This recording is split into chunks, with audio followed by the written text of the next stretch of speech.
What if I told you that England, the country that would one day rule the seas and build a global empire, almost never existed? That it was born from chaos, blood, and a series of epic betrayals that would make Game of Thrones look like a children's story? This is how England fought for its very survival. Picture this. It's 410 AD, and the mighty Roman Empire just packed up and left Britain.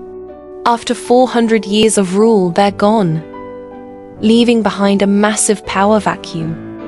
We're on our own now. Good luck. The native Britons are suddenly defenseless against their enemies, the Picts from Scotland and other hostile tribes. So they make what might be history's worst decision ever. They invite Germanic warriors called Anglo-Saxons to help them fight. Big mistake. The Anglo-Saxons arrive, defeat the enemies, and then turn to the Britons with a terrifying smile. Thanks for the invitation. We're staying. By 600 AD, the Anglo-Saxons have carved up England into 7 kingdoms: Wessex, Mercia, Northumbria, and 4 others.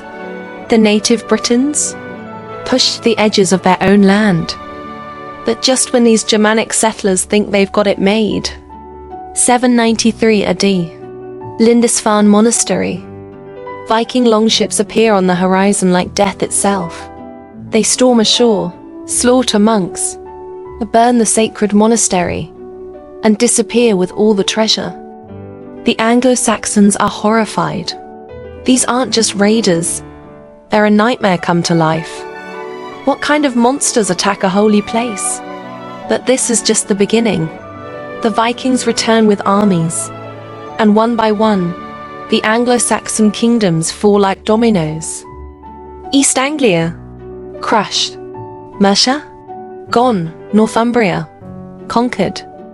By 875, only one kingdom remains: Wessex. And its new king is a young man named Alfred, who's about to become the most important person in English history. At first, Alfred does what anyone would do when facing an unstoppable force. He pays them to go away. But then he realizes something crucial. If I keep paying them, I'll have nothing left to defend. So Alfred does something crazy. He stops running and fights back. 878 A. The Battle of Edington. This is it. The moment that decides whether England will ever exist. Alfred faces the Danish army in a battle that will be remembered for centuries. Against all odds, the Anglo-Saxons utterly destroy the Viking force. The tide has turned. But Alfred isn't done. When neighboring Mercia falls into chaos, he swoops in and takes control. Now he rules 2 kingdoms, but he's got bigger plans. After Alfred's death, his son Edward and his incredible daughter Thelfold continue the mission. And here's where it gets really interesting. Thelfold might be one of history's most underrated warriors. She's literally conquering territory left and right, pushing all the way to York. When she dies, her daughter is supposed to take over, but the Mercians reject her, giving Edward the perfect excuse to grab all of Mercia. Thanks for that. By 924, Edward controls most of what will become England. But it's his son Aethelstan who's about to make history. Aethelstan is ruthless. When his sister's Viking husband dies, he immediately marches in and seizes Northumbria. Sorry for your loss. This is mine now. For the first time since the Romans left, one ruler controls most of England. Aethelstan even calls himself King of the English. But other kingdoms are terrified. Scotland, Dublin, and Strathclyde form a massive alliance. This guy is too dangerous. We need to stop him now. 937 AD. The Battle of Brunanburh.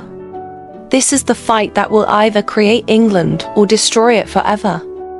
The allied army is huge. Scots, Irish Vikings, and Welsh all united against Aethelstan. It's like the entire Celtic world versus one ambitious Anglo-Saxon king. The battle is absolutely brutal. Bodies pile up on both sides. But when the smoke clears, Aethelstan stands victorious. England has been born in blood and fire. But wait, the story's not over. The Vikings keep coming back like a horror movie villain. After Aethelstan dies, they reconquer York. Then the English take it back. Then the Vikings take it again. It's like a deadly game of ping pong that lasts for decades. Finally, King Edgar, the peaceful, ends the chaos. For nearly 20 years, he builds the laws, systems, and unity that will make England unbreakable. By 975 AD, England isn't just a collection of kingdoms anymore. It's a nation.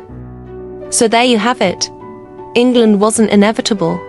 It was forged by desperate people making impossible choices, by warriors who refused to give up, and by leaders who dared to dream bigger than anyone before them.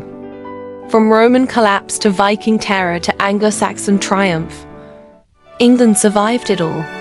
And that's how a nation was born. What amazed you most about England's brutal birth? Let me know in the comments below.